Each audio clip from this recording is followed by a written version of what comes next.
नमस्कार दोस्तों, apex studies के ऑनलाइन प्लेटफॉर्म पर आपका एक बार फिर से स्वागत है।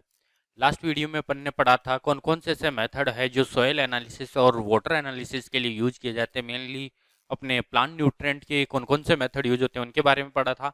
आज का अपना मेन टॉपिक रहने वाला है जो प्लांट के अंदर न्यूट्रिएंट को कैसे एनालिसिस किया जाता है। देखो, प्लांट न्यूट्रिएंट की बात हो रही है, लेकिन सॉइल और वाटर के अंदर कैसे एनालिसिस करेंगे वो पढ़ लिया था अपन ने। आज अपन पढ़ेंगे प्लांट के अंदर कैसे इनको एनालिसिस किया जाता है। आज की वीडियो को स्टार्ट करने से पहले अगर अभी तक आपने चैनल को सब्सक्राइब नहीं किया है तो चैनल को सब्सक्राइब भी कर लीजिए, बेल आइकन को भी ऑन कर लीजिए। लास्ट वीडियो का अपन बोल सकते हैं ये पार्ट 2 है। तो पार्ट 2 में अपन पढ़ेंगे कि प्लांट के अंदर इन न्यूट्रिएंट को कैसे एनालिसिस करेंगे। देखो, एनालिसिस करने के लिए सबसे पहले अपन बात करें नाइट्रोजन की, तो नाइट्रोजन का सेम मेथड ही होता है। वहां पे जेलडाल मेथड यूज किया था, यहाँ पे होता है माइक्रो जेलडाल। उसी का एक छोटी असेंबली होती है जेलडाल मेथड की, वो असेंबली यूज की जाती है। और इस सब को न्यूट्रिएंट को एनालिसिस करने के लिए एक इंपॉर्टेंट चीज ध्यान में रखनी है अपने को। यहाँ अपन उस चीज को देख लेते हैं कि आप जब न्यूट्रिएंट एनालिसिस करते हो तो न्यूट्रिएंट एनालिसिस करने से पहले आप क्या करोगे, सबसे पहले उस प्लांट मटेरियल, जैसे लीफ ले रहे हो तो लीफ की बात कर लो, या फिर अपन बात करते हैं लीफ के अलावा आप कोई भी प्लांट पार्ट लेते हो एनालिसिस के लिए, मोस्ट प्रोबेबली लीफ ही ली जाती है। तो लीफ को अगर आप लेते हो तो लीफ को सबसे पहले क्या किया जाता है, क्रश करके उसको डाइजेस्ट किया जाता है। और अब इस डाइजेशन के लिए दो टाइप के मिक्सचर यूज किए जाते हैं। जनरली एसिड डाइजेशन किया जाता है, वेट डाइजेशन और ड्राई डाइजेशन दो टाइप का होता है, जिसको वेट डाइजेशन और ड्राई एसिंग भी बोलते हैं। तो सबसे पहले अपन बात करें वेट डाइजेशन। ड्राई एसिंग की अपन बात करेंगे नहीं, या एसिंग की अपन बात करेंगे नहीं, क्योंकि वहां पे हाई टेम्परेचर होता है। मेनली नाइट्रोजन और सल्फर जैसे जो वॉलेटाइल नेचर के न्यूट्रिएंट होते हैं उनके लिए ड्राई एसिंग सुटेबल होता नहीं है। क्यों, रीजन क्या है उसमें, क्योंकि ड्राई एसिंग में क्या होता है, हाई टेम्परेचर के कारण नाइट्रोजन और जो सल्फर होती है गैसियस फॉर्म में कन्वर्ट होकर लॉस हो जाती है, और इस टाइप के लॉस को वॉलेटाइलाइजेशन लॉस बोलते हैं। तो इस टाइप का लॉस ज्यादा होता है तो उन न्यूट्रिएंट के लिए यूटिलाइजेबल है नहीं। तो ज्यादातर जो वेट डाइजेशन होता है वो यूज किया जाता है। अब वेट डाइजेशन दो टाइप का होता है, कौन कौन सा, एक होता है डाई एसिड, और जो सेकंड होता है वो होता है ट्राई एसिड। डाई एसिड में क्या करते हैं अपन, दो एसिड यूज करते हैं। वहीं पे ट्राई एसिड में क्या करते हैं अपन, तीन एसिड यूज करते हैं। अब ये दो एसिड कौन कौन से होते हैं, सबसे पहले अपन बात करते हैं HNO3 प्लस HClO4। जो रेशियो होता है वो होता है 3:1, यानी HNO3 3 पार्ट होता है, HClO4 1 पार्ट होता है। सेम ऐसे ही जो ट्राई एसिड होता है वहां पे भी यूज करते हैं HNO3 HClO4 रेशियो H2SO4, और जो रेशियो होता है यहाँ पे 9:3:1, यानी H2SO4 1 रेशियो में यूज करते हैं। ठीक है, तो यहाँ पे अपन बात करते हैं कहीं पे 9 की जगह 10 भी आता है, तो कभी कभी रेशियो भी आता है 10:4:1 भी आ सकता है, तो ज्यादा वेरिएशन नहीं है। 9:3:1 मिले या 10:4:1 मिल जाए, दोनों एक ही है, कोई प्रॉब्लम नहीं है। ज्यादातर डाई एसिड अपन यूज करते हैं analysis method point of view से, क्योंकि यहाँ पे जो H2SO4 होता है उसमें भी क्या होता है, थोड़ा लॉस ज्यादा होता है, तो अपन डाई एसिड मैक्सिमम टाइम पे यूज करते हैं। कोई भी एक मेथड ले लो और डाइजेशन कर लो। डाइजेशन करने के बाद में आपको ये सेपरेट न्यूट्रिएंट एनालिसिस करने होते हैं। सबसे पहली और इंपॉर्टेंट प्रोसीजर होती है डाइजेशन। डाइजेशन में वेट एसिंग होती है, वेट डाइजेशन होता है और ड्राई होता है। ड्राई वाला यूज करते नहीं है, कम यूज करते हैं। वेट वाले में डाई एसिड ट्राई एसिड होते हैं। डाई एसिड में, डाई एसिड का मतलब दो एसिड, ट्राई एसिड का मतलब तीन एसिड, यानी तीन एसिड यूज किए जाते हैं। कौन से दो एसिड किए जाते हैं, HNO3 और HClO4। यहाँ पे HNO3 HClO4 और H2SO4 9:3:1 के रेशियो में। अब देखो, प्लांट एनालिसिस के लिए जैसे ही आपने डाइजेशन कर लिया, डाइजेशन के बाद में आप माइक्रो जेलडाल असेंबली में क्या करोगे, आपका सैंपल हो गया वो पोर कर दोगे, और सैंपल पोर करने के बाद माइक्रो जेलडाल से जितनी रीडिंग आएगी टाइट्रेशन के बेसिस पे वो आइडेंटिफाई कर लोगे। जो इंडिकेटर होगा वही मिक्स्ड इंडिकेटर यहाँ पे यूज होता है। फॉस्फोरस एनालिसिस के लिए आप यहाँ पे यूज करोगे vanado phosphoric acid yellow colour method. ठीक है, यहाँ पे देखो vanado phosphoric acid yellow colour method, यानी यहाँ पे जो सॉल्यूशन बनेगा जिसमें अपन फॉस्फोरस एस्टिमेट करेंगे उसका कलर क्या होता है, येलो कलर होता है। ठीक है, वहीं पे अगर सोइल में बात करें तो सोइल में वहां पे कलर कौन सा आ रहा था, ब्लू कलर आता है। कौन सा आता है, ब्लू। और वहां पे क्या डालते हैं, स्टेनस क्लोराइड जैसे डालते हैं तो ब्लू कलर आ जाता है और ब्लू कलर की इंटेंसिटी को मेजर कर लिया जाता है।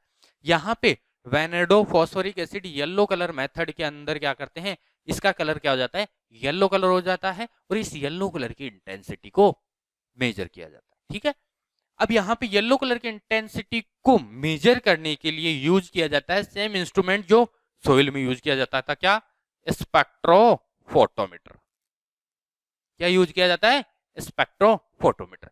बशर्ते यहाँ पे जो वेवलेंथ होती है वो चेंज हो जाती है। वहां पे कितनी वेवलेंथ पर मेजर कर रहे थे अपन, 660 नैनोमीटर पे, तो प्लांट में कितने पे होता है, 470 नैनोमीटर पर क्या करते हैं अपन, मेजर करते हैं इस येलो कलर की इंटेंसिटी। जैसे जैसे येलो कलर की इंटेंसिटी बढ़ती जाएगी फॉस्फोरस कंटेंट बढ़ता चला जाएगा। अब देखो यहाँ पे दो जो अपन बात करते हैं यूज करते हैं, ठीक है, पहला तो होता है अमोनियम मोलिब्डेट और दूसरा होता है अमोनियम वैनाडेट। इसलिए वैनाडाओ मोलिब्डेट, यानी यहाँ पे क्या होता है, अमोनियम वैनाडेट होता है एक तो, और एक अमोनियम मोलिब्डेट होता है, दोनों को मिक्स करते हैं। और यहाँ पे क्या होता है, किसके लिए मिक्स करते हैं, फॉस्फोरिक एसिड को एस्टिमेट या फॉस्फोरस कंटेंट को एस्टिमेट करने के लिए।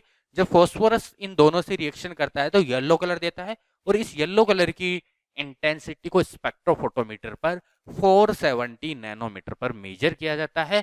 और जितना ज्यादा येलो कलर होगा उतना ज्यादा ही क्या होता है, आपका फॉस्फोरस कंटेंट होता है। यहाँ पे अब इनकी केमिस्ट्री के ऊपर नहीं जाएंगे, कैसे स्पेक्ट्रोफोटोमीटर मेजर करता है, इंस्ट्रूमेंट पे नहीं जाएंगे। इंस्ट्रूमेंट के लिए अपन बाद में कभी वीडियो बना लेंगे, क्योंकि अभी इतना ज्यादा टाइम है नहीं इंस्ट्रूमेंट पे जाए। वैसे इंस्ट्रूमेंट से कोई ज्यादा क्वेश्चन आता नहीं है। मेजर कौन से इंस्ट्रूमेंट से करते हैं वो ध्यान रखना है, फॉस्फोरस को स्पेक्ट्रोफोटोमीटर से मेजर करते हैं, चाहे सॉइल हो प्लांट हो। सॉइल में बस वेवलेंथ होती है वो 660 होती है, प्लांट में 470 होती है। जो सॉल्यूशन का कलर आता है सॉइल के लिए ब्लू आता है, यहाँ पे येलो कलर आता है। यहाँ पे जो सॉल्यूशन यूज करते हैं वो अमोनियम वैनाडेट और अमोनियम मोलिब्डेट का मिक्सचर यूज करते हैं। और वहां पे क्या कर रहे थे, 0.5 मोलर सोडियम बाइकार्बोनेट यूज कर रहे थे, जो ऑल्सन मेथड में यूज करते हैं। वहीं पे सोडियम और पोटेशियम के लिए सेम बात, जो मेथड वहां पे यूज कर रहे थे वही यूज करेंगे। फ्लैम फोटोमीटर डायरेक्ट क्या करेंगे, पोर करेंगे और रीडिंग ले लेंगे। कैल्शियम मैग्नीशियम के लिए अपन यूज करेंगे एडीटीए वर्सिनेट मेथड, जो अपन सेम वहां सोइल में पढ़ा था वैसे यूज करते हैं, कोई ज्यादा वेरिएशन नहीं है। जहां सोइल डाल रहे थे वहां पे क्या करेंगे, ये डाल देंगे। बाकी थोड़ा बहुत माइनर चेंज आता है, प्रोसीजर की तरफ नहीं जाएंगे। हाँ, ऑल दो प्रोसीजर में चेंजेस आते हैं, लेकिन मेथड का नाम वही रहने वाला है, एडीटीए वर्सिनेट मेथड।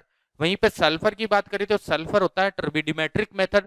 यहाँ पे क्या करते हैं अपन, टर्बिडिटी मेजर करते हैं, और टर्बिडिटी किससे मेजर की जाएगी, वही स्पेक्ट्रोफोटोमीटर से। सोइल के अंदर भी सल्फर को अपन स्पेक्ट्रोफोटोमीटर से मेजर कर रहे थे, लेकिन जो सोइल के अंदर मेथड यूज कर रहे थे अपन, वो कौन सा था अपने पास में, सोइल के अंदर मेथड था हीट सोल्यूबल सल्फर का। कौन सा था, हीट सोल्यूबल सल्फर का।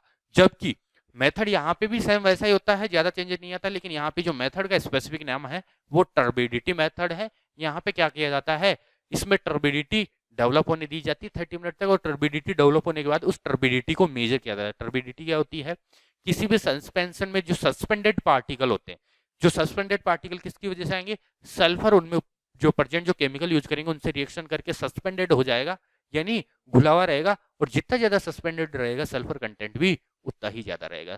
जितनी ज्यादा टर्बिडिटी रहेगी उतनी ही ज्यादा क्या रहेगा, सल्फर रहेगा। देखो एक कंटेंट क्या होता है, आपने बीकर लिया, बीकर में क्या हुआ, कोई आपने ये बीकर ले लिया, इस बीकर में आपने क्या किया, सॉल्यूशन डाला, उस सॉल्यूशन में सल्फर प्रेजेंट था। अब यहाँ पे जो केमिकल यूज करेंगे वो केमिकल क्या करेंगे, इससे रिएक्शन करेंगे और रिएक्शन करके सस्पेंडेड रहेंगे। अगर ये नीचे की तरफ बैठ जाएंगे तो सस्पेंडेड नहीं होंगे, मतलब क्या होगा, जो रेडिएशन होगी उससे पार हो जाएगी। लेकिन अगर यहाँ पे पार्टिकल बीच में रहेंगे तो जो भी रेडिएशन आएगी इससे टकराएगी इन पार्टिकल से, और रिसीवर तक पहुंच नहीं पाएगी। जितनी कम रिसीवर तक रेडिएशन पहुंचती है उतना ही ज्यादा क्या होगा, फॉस्फोरस कंटेंट होता है और सल्फर कंटेंट होता है। वहां पे कलर रोकता है, यहाँ पे सस्पेंडेड पार्टिकल रोकते हैं। प्रोसीजर सेम ही होती है दोनों के लिए, procedure in the sense spectrophotometer की, ना कि यहाँ पे प्रोसीजर इसको एस्टिमेशन करने की। स्पेक्ट्रोफोटोमीटर का जो कॉमन मेथड है, प्रिंसिपल है, वो सेम है। कितनी वेवलेंथ सोर्स से गई है और कितनी वेवलेंथ रिसीवर तक पहुंच रही है। यहाँ पे बीच में क्या होगा, आपका सैंपल होगा, सोर्स से कोई भी वेवलेंथ आएगी, इससे टकराएगी और इससे टकराकर दूसरी तरफ निकल जाएगी। अब क्या होगा, यहाँ पे जितना ज्यादा कंटेंट होगा, फॉस्फोरस होगा तो फॉस्फोरस, सल्फर होगा तो सल्फर, जितना ज्यादा कंटेंट होगा उतनी ज्यादा रेडिएशन यहाँ रुक जाएगी, और जितनी कम रेडिएशन रिसीवर तक पहुंच रही है, एंड पॉइंट तक पहुंच रही है, वो मेजर करेगा आपका फॉस्फोरस और सल्फर कंटेंट। आपको शॉर्ट में बताया, अभी डिटेल में अपन बाद में समझेंगे, अगर नहीं समझ में आया तो कोई प्रॉब्लम नहीं है, यहाँ से कोई क्वेश्चन नहीं आने वाला। क्वेश्चन मेनली मेथड से आने वाला है। मेथड कौन सा है, टर्बिडिटी मेथड, और मेजर किससे किया जाता है, स्पेक्ट्रोफोटोमीटर से। जबकि माइक्रोन्यूट्रेंट के लिए कौन सा मेथड यूज होता है, micronutrient in the sense micronutrient cation की, जो अपन सॉइल में बात की थी, एटॉमिक एब्जॉर्प्शन स्पेक्ट्रोफोटोमीटर, और इसी को शॉर्ट में अपन AAS बोलते हैं। और यहाँ पे जो आपका रिएजेंट होता है वो DTPA होता है, और DTPA रिएजेंट से AAS मेथड की या माइक्रोन्यूट्रेंट एस्टिमेशन की जो प्रोसीजर है या जो मेथड है, उस मेथड की डिस्कवरी लास्ट टाइम भी बताई थी, किसने की थी, लिंडसे एंड नॉरवेल ने।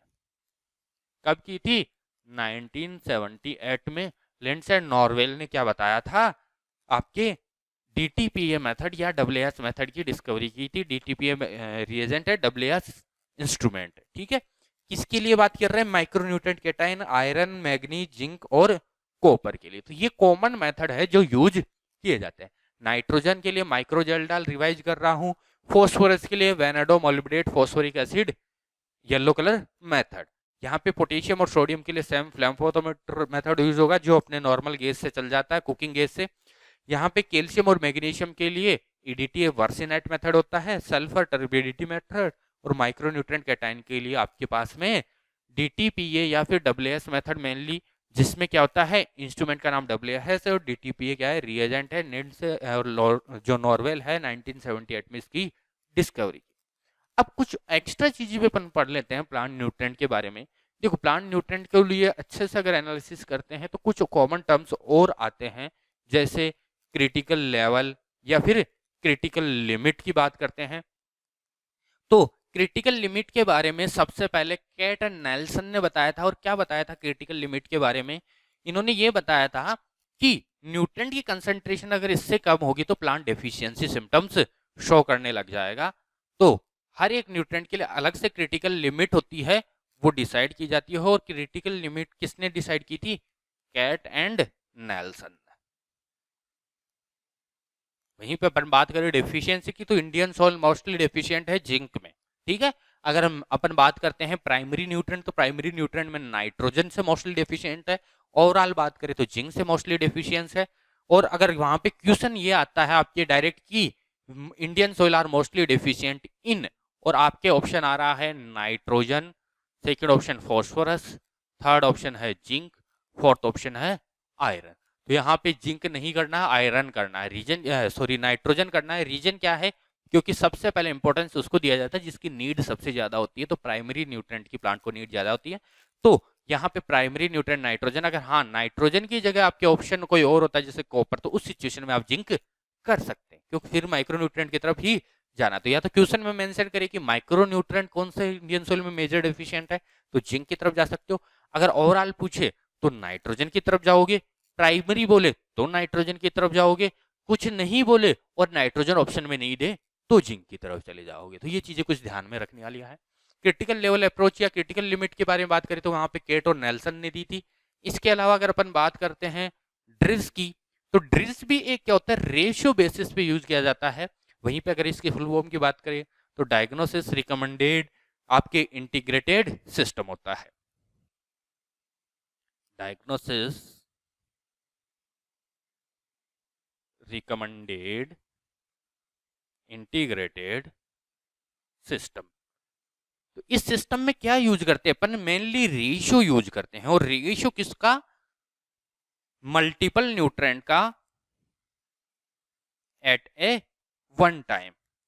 यानी यहां पे अगर आप क्या करोगे, रेशियो यूज कर रहे हो, जैसे पोटेशियम और कैल्शियम का रेशियो, ठीक है। तो यहाँ पे पोटेशियम और कैल्शियम के रेशियो, इससे क्या होता है, देखो इस मेथड का बेनिफिट क्या है, ये बैलेंस को बढ़ाता है। यानी बैलेंस अमाउंट में न्यूट्रेंट को मेजर करता है। जैसे अपन बात करें पोटेशियम और कैल्शियम के रेशियो को तो आपने बैलेंस कर दिया, लेकिन बाकी और न्यूट्रेंट के रेशियो बैलेंस नहीं हो पाए, इस समय ड्रिस मेथड यूज करेंगे। ड्रिस मेथड क्या होता है, मल्टीपल न्यूट्रेंट एट ए वन टाइम पे रेशियो का करता है। मतलब पोटेशियम का कैल्शियम, कैल्शियम का सोडियम, सोडियम का सल्फर। यहाँ पे क्या होंगे, एक से ज्यादा मल्टीपल रेशो को एक साथ अपन मेजर करते हैं, एक साथ कैलकुलेट करते हैं या एनालिसिस करते हैं, जिससे क्या होता है आपके जो भी न्यूट्रेंट होते हैं या आपके जो भी मेजर न्यूट्रेंट होते हैं, माइनर न्यूट्रेंट होते हैं, उन सब के बीच में क्या हो, एक प्रॉपर बैलेंस बना रहे। देखो आपके पास में सल्फर ऑप्टिमम है, नाइट्रोजन भी ऑप्टिमम है, लेकिन दोनों के बीच में बैलेंस है नहीं है, उस सिचुएशन में क्या होता है, क्रॉप हार्मफुल इफेक्ट दे सकती है, ठीक है, या क्रॉप पे न्यूट्रेंट के हार्मफुल इफेक्ट आ सकते हैं। लेकिन अगर सभी चीजें बैलेंस में होगी, आपने देखा होगा जनरली फार्मर एक या दो न्यूट्रेंट को ज्यादा यूज कर लेता है, इससे क्या होगा, वो एक दो न्यूट्रेंट से प्लांट की ग्रोथ तो अच्छी हो जाती है, लेकिन न्यूट्रिटिव वैल्यू इतनी अच्छी नहीं हो पाती। रीजन क्या होता है, बाकी और न्यूट्रेंट प्रॉपर क्वांटिटी में नहीं होते। जैसे जनरली बात करते हैं नाइट्रोजन, नाइट्रोजन क्या होता है, ग्रोथ को बढ़ाता है। फार्मर यूरिया सबसे ज्यादा अप्लाई करता है तो ग्रोथ तो बढ़ जाती है, लेकिन इसके अंदर जो न्यूट्रिटिव सुपीरियरिटी होती है ना, वो धीरे धीरे डिक्लाइन होती चली जाती है। तो इस रेशियो से क्या कर सकते हो आप, ओवरऑल जो परफॉर्मेंस होती है, बैलेंस होते हैं न्यूट्रिशन, उनको बना सकते हो। इस सिचुएशन में आप क्या करते हो, इनके रेशियो को यूज करते हो। और ये जो मेथड था, ये दिया था ब्यूफिल ने दिया था, और कब दिया था, ये भी 1973 में दिया था। कब दिया था, 1973 में ब्यूफिल ने दिया था। इसके अलावा क्रॉप लॉजिंग भी आता है, जो सबसे पहले अपन बात करते हैं, सबसे पहले किसके लिए यूज किया गया था, शुगर केन के लिए। किसके लिए यूज किया गया था, शुगर केन के लिए यूज किया गया था। और कहां किया जाता था, वायु में यूज किया गया था। और अपन बात करते हैं सबसे पहले इसके कॉन्सेप्ट की, तो कॉन्सेप्ट क्लीमेंट ने दिया था इसका। यहाँ पे क्रॉप लॉजिंग क्या होता है, न्यूट्रेंट की प्रोग्रेसिव रिपोर्ट के बीच में और जो क्रॉप की ग्रोथ होती है, न्यूट्रेंट अवेलेबिलिटी होती है, उनके बीच का एक फिगर आउट होता है, ग्राफ होता है। जहां पे सबसे पहले ये शुगर केन के लिए यूज किया गया था। वावे में ये बहुत बार क्वेश्चन आया गया, crop lodging term sugar cane के लिए वावे में यूज की थी। क्लीमेंट ने ये टर्म सबसे पहले, या कॉन्सेप्ट की बात करें तो सबसे पहले कॉन्सेप्ट क्लीमेंट ने दिया था। इन तीनों के बारे में एक बार फिर से जान लेते हैं। क्रिटिकल लिमिट की बात करें तो कैट और नैंसल ने दी थी। ड्रिस की बात करें तो ये एक रेशियो बेसिस मेथड होता है, जहां पे डायग्नोस्टिक्स रिकमेंडेड इंटीग्रेटेड सिस्टम इसके फुल फॉर्म होती है, मल्टीपल रेशियो को एट वन टाइम पे कंपेयर करता है, ब्यूफिल ने दिया था। प्लांट एनालिसिस के लिए पढ़ रहे हैं, प्लांट एनालिसिस में जनरली क्या होते हैं, क्रॉप लॉजिंग भी शुगर केन से रिलेटेड है, एक बेटर असेसमेंट के लिए इसको यूज किया जाता है। आज की वीडियो में अपन यहीं तक रखने वाले हैं। अगर आपका इन वीडियो, इस जो भी वीडियो अपन ने आज देखा है, पढ़ा, आपने जो भी सीखा है, इसमें अगर कोई भी प्रॉब्लम है, कुछ भी आपको ऐसा लगता है कि हाँ इसमें आपके पास में कोई डाउट है, तो आप कमेंट बॉक्स में पूछ सकते हो, व्हाट्सअप कर सकते हो, या फिर आप अपने इंस्टाग्राम हैंडल अपेक्स स्टडीज पर जाकर वहां पे डीएम कर सकते हो, टेलीग्राम, किसी भी सोशल मीडिया हैंडल पे आप पूछ सकते हो। जैसे ही आपका मैसेज हमारे को मिलेगा, जल्दी से जल्दी आपको रिप्लाई करने की कोशिश करेंगे। धन्यवाद। आज का वीडियो इसी के साथ समाप्त कर